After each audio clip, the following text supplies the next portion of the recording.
The solitude of those who think clearly is preferable to the company of those who do not even know themselves, for no crowd can fill the emptiness of a mind that runs away from itself.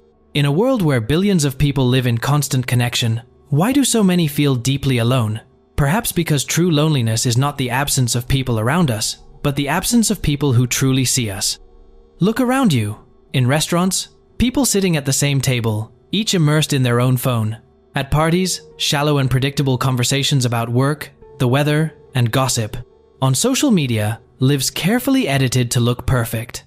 The paradox of our age is that the more connected we are, the more superficial we become. Some feel this more deeply than others. Have you ever had the feeling of being alone in a room full of people? That uncomfortable realization that, even though everyone is talking, no one is really saying anything? If so, there is nothing wrong with you. Perhaps you simply see too clearly for your own comfort. Arthur Schopenhauer, one of the darkest and most insightful philosophers in history, plunged into this abyss 2 centuries ago. For him, this feeling of displacement was not a flaw, but a sign, an indicator that his mind refused to accept the collective theater we call normality. I don't promise easy answers or instant solutions here. This is not a video about how to fit better into a world that values appearance over essence. Instead, it is a journey through the mind of a man who preferred uncomfortable truth to convenient lies, authentic loneliness to artificial connection. What if the real problem isn't our inability to adapt, but our reluctance to accept a fundamentally false game? What if, in the absurd theater of social life, the misfits are simply those who refuse to wear the mask? Imagine yourself entering an old theater, one of those with red curtains and velvet seats. On stage, actors perform their roles with studied precision. Their voices are projected, their gestures calculated, their facial expressions rehearsed to perfection. The audience applauds, laughs, and cries at the expected moments. Everything works like clockwork. Now imagine that you are the only spectator who notices something disturbing. Neither the actors nor the audience know that they are participating in a play. Everyone believes they are living reality. This, according to Schopenhauer, is the condition of human society. An elaborate theater where everyone plays a role without recognizing that they are acting. The businessman who feigns enthusiasm in tedious meetings. The mother who pretends to be perfect on social media while drowning in anxiety. The couple who maintain a marriage of appearances. The student who hides his true passions to follow the safe path. Society, wrote Schopenhauer, is like a masquerade ball where no one can show their true face. But the most disturbing thing is not that we wear masks, it's that, over time, we forget we're wearing one. From childhood, we are trained in this art of dissimulation. Don't cry in public. Smile even when you don't want to. Don't say what you really think. Gradually, we develop a socially acceptable persona, an edited version of ourselves that can navigate the complexities of other people's expectations. The problem isn't just hypocrisy, it's that this constant performance takes a devastating psychological toll. We're so busy being who others expect us to be, that we lose touch with who we really are. The mask, initially just an accessory we put on and take off as needed, gradually merges with the face until the distinction between character and person becomes unrecognizable. Social media has amplified this phenomenon to a level that Schopenhauer could never have imagined. Today, we not only act in our face-to-face interactions, but we carefully curate digital versions of ourselves. We filter out our imperfections, edit our lives, and project a carefully constructed image to maximize approval and minimize vulnerability. The result is a silent crisis of authenticity. We feel that no one truly knows us because, in fact, we are constantly hiding who we are. We crave genuine connection while simultaneously fearing the rejection that could come from showing our true selves. That's why so many feel lonely even when surrounded by people. It's not the quantity of social interactions that satisfies our need for connection, but their quality. And how can there be genuine connection when both parties are playing characters?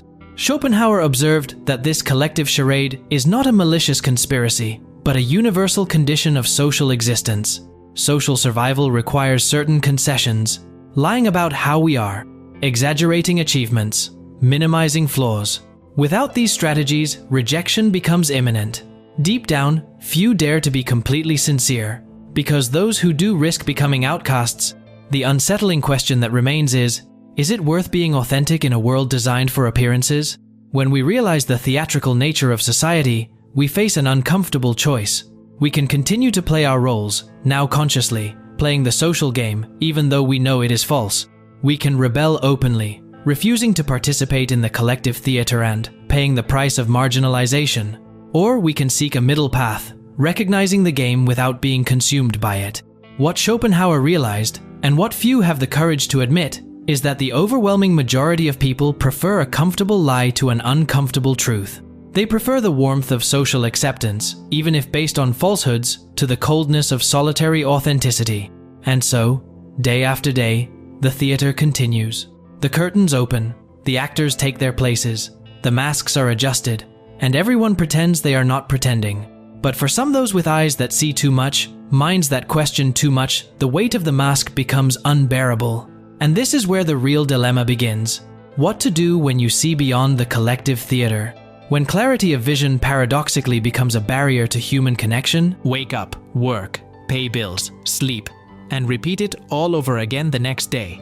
Life goes by like this, and one day you realize that time has slipped away. Dreams were postponed. Opportunities went unnoticed. This happens because no one ever taught you how to see the game of life the right way. But there is another path. If you want to reach the next level, you need to access new knowledge. And that's exactly what you'll find in the White Rabbit Codes. This book will open your eyes to what is really happening. You'll understand why you keep getting stuck in the same cycles, learn how to escape autopilot, and start seeing the opportunities that were always there. And finally, you'll make decisions that truly lead to the life you've always wanted. If you feel ready for this change, the link is in the pinned comment. You'll be surprised at how simple it can be to increase your prosperity. Success is a decision. The choice is yours. There is a disturbing observation that few have the courage to verbalize. Not everyone suffers equally from social falsehood. Some navigate it with ease, while others feel its weight like a stone in their chest. What differentiates these people? For Schopenhauer, the answer was unequivocal: intelligence. Not the intelligence that accumulates degrees or memorizes facts, but the intelligence that perceives hidden patterns and penetrates beyond the surface of things. The more intelligent a person is, he observed, the more difficult it is for them to fit in. This is not an arbitrary correlation, but an almost mathematical law of existence. The mind that sees too much suffers more. To understand this phenomenon, we need to understand what it really means to see clearly. Think of the child who, in the middle of a family gathering, innocently asks why their uncle is so fat, or why their aunt seems so unhappy with her husband. The child is not being cruel, they are simply seeing and verbalizing what all adults also see, but have learned not to mention. As we grow up, we learn to ignore the obvious, not to question inconsistencies, to accept the little white lies that grease the social wheels. But what if you couldn't turn off this clarity of vision? What if the contradictions, hypocrisies, and absurdities of social life remained as obvious to you as a red nose on a pale face? This is precisely what happens to exceptionally perceptive minds. While most people manage to filter out these uncomfortable perceptions, some remain painfully aware of every flaw in the social theater, not by choice, but because they are unable to ignore what they see. Consider Isaac Newton, who spent days locked in his study, forgetting to eat while decoding the secrets of the universe.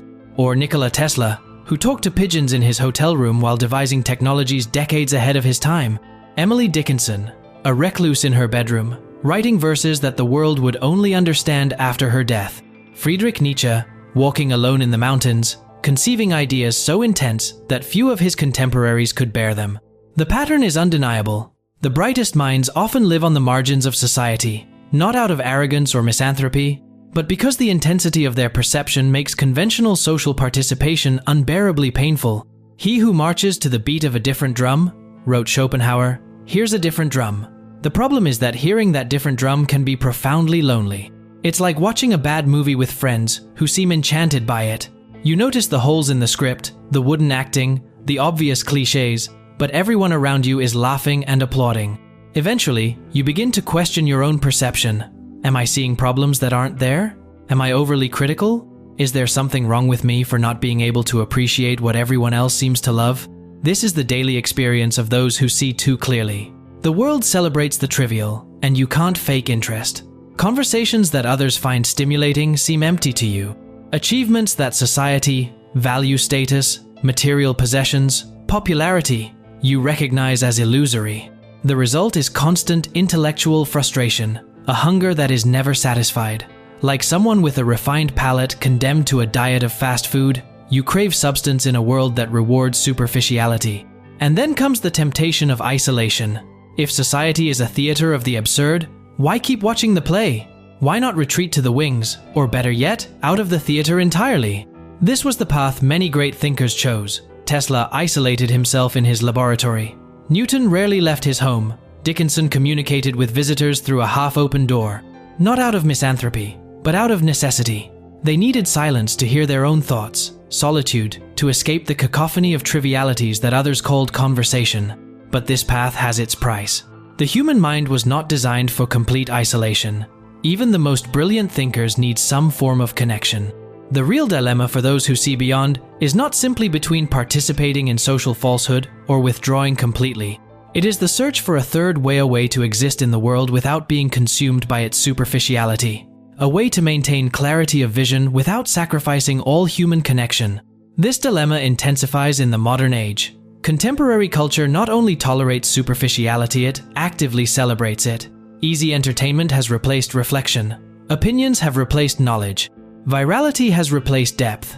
In a world increasingly hostile to complex thinking, where do those whose nature compels them to think deeply find refuge? The mediocre not only dominate numerically, they actively resent those who refuse to join them in their condition. Observe how they react when someone dares to succeed outside the conventional path. They criticize, ridicule, attack. Deep down, what they really feel is fear of being forced to confront the limitations they have placed on their own lives. That is why clarity of vision often leads to isolation. Not because the visionary considers himself superior, but because he has discovered, through painful trial and error, that by revealing what he sees, he will only achieve alienation and rejection. The persistent question is, how to maintain this clarity without paying the full price of loneliness? How to balance the need for truth with the equally human need for connection? The history of great minds reveals a disturbing pattern. The isolation that initially serves as a refuge often turns into a prison. The loneliness that begins as a choice can end as a sentence. Vincent van Gogh produced his most brilliant works in almost complete isolation, but eventually cut off his own ear in a psychotic episode. Nietzsche developed revolutionary philosophies in alpine solitude, only to end his days in catatonic silence, hugging a horse in the streets of Turin. Tesla, after decades of increasing isolation, died alone in a hotel room, having developed debilitating obsessions and phobias.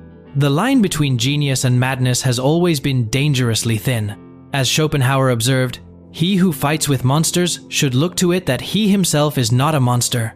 When you gaze long into an abyss, the abyss gazes back into you. The danger of isolation is not immediately apparent. At first, it seems like liberation. Free from social expectations, empty conversations, the constant need to keep up appearances, the mind finally breathes. There is space to think, to create, to follow lines of reasoning without interruption. The first months, perhaps years, of social withdrawal can be extraordinarily productive. But something insidious begins to happen. Like a boat that drifts too far from shore, the isolated mind gradually loses its points of reference. Without the constant friction of social interaction, even what we considered superficial, we lose a crucial calibration mechanism. Ideas, without the counterpoint of dialogue, become increasingly self-referential. Thoughts, without the correction that comes from exposure to other perspectives, can become circular, obsessive. Introspection, without the balance of external connection, can turn into a distorted mirror where fears and fixations are amplified. It's like descending a spiral staircase. Each turn seems to take you deeper, closer to some essential truth. But the staircase goes on indefinitely, and without realizing it, you are descending into yourself on an endless journey with no way out. Schopenhauer understood this danger better than most. While he advocated a certain degree of isolation as necessary for clear thinking, he also recognized that human beings are not designed for complete solitude. Solitude, he wrote, offers man, as an individual, his independence, but it also offers him the price he must pay for this good. That price can be devastating. Prolonged isolation alters the very structure of the human brain. Studies show that lack of social contact compromises not only emotional well-being, but also basic cognitive functions. The mind deprived of interaction literally begins to disintegrate. It's like an imaginary experiment. If a person were the last survivor on Earth, How long would it take before their sanity began to fail? How long before they began to assign voices and personalities to inanimate objects, simply to satisfy their desperate need for connection? This is the paradox of those who see too clearly. The same perception that makes conventional social interaction unbearable also pushes them into an isolation that can eventually distort that perception. Escaping the social theater can lead to an equally illusory inner labyrinth. Consider the case of Emily Dickinson. Her self-imposed exile allowed her to create poetry of transcendent beauty and depth, but it also imprisoned her in an ever-shrinking world, until her universe was reduced to a room, a window, a garden. The same mind that could contain infinities in a 4-line poem ended up contained within 4 walls. What begins as a strategic retreat can, with alarming ease, turn into pathological seclusion. The line between productive and harmful isolation is blurred, and often the transition is only noticed when it is too late. In extreme cases, this isolation can lead to distortions of reality as severe as the social illusions from which one sought to escape. The mind without external counterpoints becomes its own reference point, creating a self-referential universe where objective truth dissolves. Modern technology has changed the way we experience this dilemma, but it has not solved it. Today, it is possible to be physically isolated while remaining virtually connected to thousands, perhaps millions of people. Social media creates the illusion of companionship without its corrective benefits. We can be constantly connected and yet profoundly alone. This connected loneliness is particularly insidious because it provides just enough interaction to avoid the full shock of isolation, but rarely offers the depth of connection necessary for true mental balance. The crumbs of validation that come from likes and comments are empty carbohydrates for a mind in need of real nourishment. Schopenhauer lived long before this hyper-connected age, but his intuition about the balance between solitude and connection remains surprisingly relevant. He did not advocate total hermetism, but rather strategic solitude periods of isolation for clear thinking, balanced with selective interaction. Solitude, he argued, is the destiny of all exceptional minds. But he also observed that the company of others is like a warm bath that keeps the soul clean and healthy. The challenge, then, is not to choose between social theater and inner abyss, but to navigate between them, reaping the benefits of both while avoiding their extremes. No human being, no matter how exceptional their mind, can flourish fully without some form of genuine connection, and no truly insightful mind can maintain its clarity if completely submerged in collective illusions. But how to find that balance? How to determine when solitude ceases to be liberating and begins to become corrosive? And more importantly, is there any form of connection that does not require sacrificing clarity of vision? Is this content making you reflect and sparking new ways of thinking? If so, click the super thanks button just below the video. It's a way to say thank you and help me bring more content like this to those who need to reflect on life. Schopenhauer lived much of his life in relative isolation, accompanied only by his poodle, an animal to which he attributed more intelligence and sincerity than most humans. However, it would be a mistake to interpret his life as mere misanthropy. What he discovered, through painful experience and constant reflection, was a third way: neither submission to the social theater nor escape into the inner abyss. He called this approach philosophical detachment, the ability to observe the world and participate in it without being consumed by its illusions. This is not an arrogant rejection of society, but a higher form of engagement, being present without being trapped. This idea was not entirely original. Echoes of it appear in Roman Stoicism and Eastern Buddhism, two traditions that Schopenhauer studied deeply. The Stoics, such as Marcus Aurelius and Epictetus, taught that true freedom comes not from controlling the external world, but from controlling our reactions to it. Buddhists, in turn, propose that suffering arises from attachment to things, people, ideas, expectations. What Schopenhauer did was to synthesize these traditions and adapt them to the specific dilemma of the thinker in a superficial society. "The world," he wrote, "is my representation." With this enigmatic phrase, he suggested that our experience of reality is always filtered through our perception. We cannot change the nature of the world or society, but we can change our relationship with them. In practice, philosophical detachment means a series of attitudes and practices. First, intellectual self-discipline. Instead of reacting emotionally to mediocrity and hypocrisy, the thinker learns to observe them with dispassionate curiosity. The stupidity of others ceases to be a source of frustration and becomes an object of study. Social falsehood is no longer a personal affront, but a predictable phenomenon as natural as rain or wind. Second, selectivity in interactions. Schopenhauer did not suggest cutting all social ties, but rather choosing carefully where, when, and with whom to invest energy. It is better to be alone, he advised, than in bad company. But equally important, when you find good company, minds that stimulate, rather than drain you, should actively cultivate it. Third, the cultivation of a rich inner world. Through reading, art, music, and contemplation, the thinker creates a mental space that does not depend on external validation. This inner garden becomes a refuge, not an escape from reality, but a place of rejuvenation to face it. Finally, and perhaps most importantly, humor as an antidote to bitterness. Schopenhauer, despite his gloomy reputation, emphasized the importance of laughing at the absurdity of existence. Humor creates critical distance without destructive cynicism. It allows one to see the social theater for what it is, without being consumed by anger or contempt for its actors. Philosophical detachment is not easy to cultivate, especially in a culture that values constant engagement and hyperconnectivity. It requires swimming against the tide of instant gratification and social validation, but its benefits are profound. Mental clarity without debilitating isolation, independence without alienation, freedom without escape.